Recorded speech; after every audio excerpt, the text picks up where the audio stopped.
শয়তানের ৩ number mission হলো ওয়ালা উমানিয়ান্নাহুম। শয়তান তোমাদেরকে মিথ্যা আশ্বাস দিবে, মিথ্যা আশা দিবে।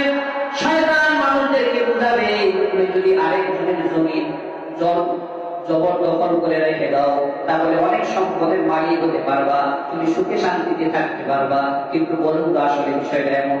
এটা মিথ্যা একটা আশ্বাস। কারণ যখন আরেকজনের আপনি আপনার দখলে রাখবেন, মারামারি কাটাকাটি আসেন নাই, দ্বন্দ্ব আরো বাড়বে, শান্তির জায়গায় অশান্তিটা তৈরি হবে। কিন্তু শয়তান আপনাকে বুঝাবে এটাই ভালো। আবার শয়তান বুঝাবে তুমি যদি সুদের টাকা গ্রহণ করো তাহলে অল্প দিনে আঙ্গুল ফুলে ফলাদান হয়ে যাবে। কিন্তু আসলে আল্লাহ রাসূলের ওয়াদা হলো যে যত বড় সুদ হোক না কেন, মুফাসসিরিন একরাম তাফসীর করতে গিয়ে লিখেন সুদ করে টাকা পয়সা ৪০ বছরের বেশি দুনিয়াতে টিকবে না। ৪০ বছরের মধ্যে একটা পতন তার জীবনে আসবে, তখন ভিক্ষা করা ছাড়া আর উপায় থাকবে না।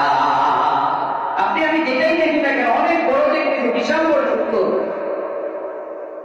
মুফাসসিরিন একরাম বলেন ৪০ বছরের বেশি সুদ করে সুদের টাকা টিকবে না, ধ্বংস হয়ে যাবে, আগে যা ছিল তাও থাকবে না। এই শয়তান মিথ্যা আশ্বাস দিবে যে অনেক কিছু তুমি করতে পারবা। দেখো অল্প দিনেই তুমি যদি বড়লোক হতে চাও তাহলে টাকার ব্যবসা করা ছাড়া উপায় নাই।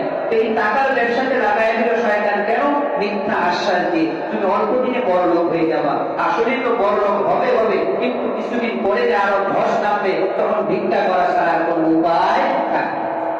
এখন অনেক ব্যবসায়ী আছে, আপনাদের আরো আমার যে ভালো জানা, সুদের কারবারের সাথে জড়ায়া একবারে নিঃশেষ হয়ে গেছে। অনেক প্রমাণ। এটা হতে পারে আগুন লাগার মাধ্যমে ধ্বংস হয়ে যাবে, ডাকাতি হওয়ার মাধ্যমে ধ্বংস হয়ে যাবে, যে কোনো মাধ্যমে ধ্বংস হয়ে যাবে, এটা ঠিক না। অনেক সময় সুদি কারবারে মানুষ বিল্ডিং বানায়, আল্লাহ মাফ করুন, বসে যায়, আগুন লেগে নষ্ট হয়ে যায়।